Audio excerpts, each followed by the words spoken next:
I'm a representative of the education sector.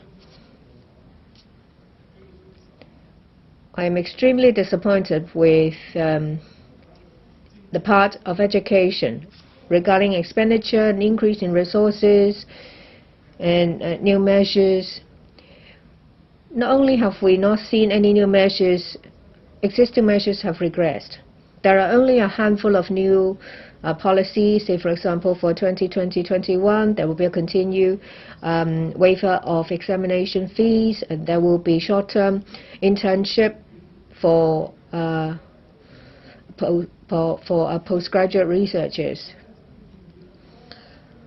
I have made a number of suggestions. Say, for example, for pre-primary education, there should be establishment of a pay scale for kindergarten teachers. There should be improvement of manpower in kindergarten, and there should be more resources devoted to students with educational needs. For primary and secondary schools, the teacher-student ratio should be enhanced, and there should be refurbishment programs of school premises. They have not been mentioned at all in the budget.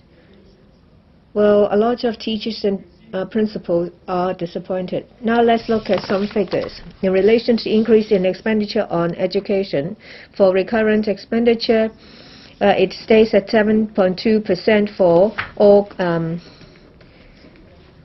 but there is a reduction of 1.3%. And for the total expenditure on education is minus 13.2%, which is the only department that received a reduced increase in expenditure. So compared to others which receive a 15% increase, that means education has been shortchanged by 28%. This has never happened before. In relation to expenditure on education, out of the $112.3 billion, it only accounts for 14.5%. Is it a significant figure? No. Compared to last year, which is about 20%, is a marked reduction.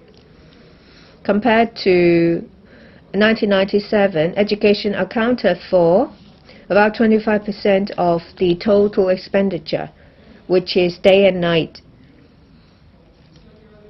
Compared to other advanced economies, where education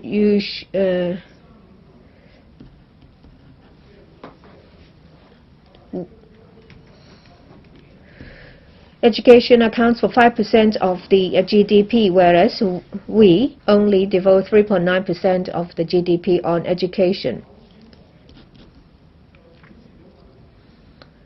There is uneven distribution. That is a problem. At the same time, Paul Chan, the financial secretary, said on a radio program that resources devoted to education and healthcare will be lowered.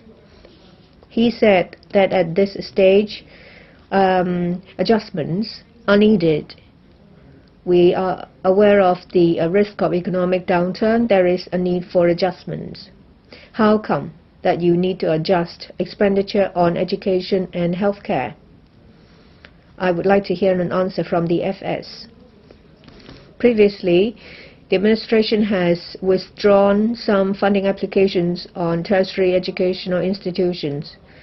Should they be reintroduced and have them endorsed in LegCo?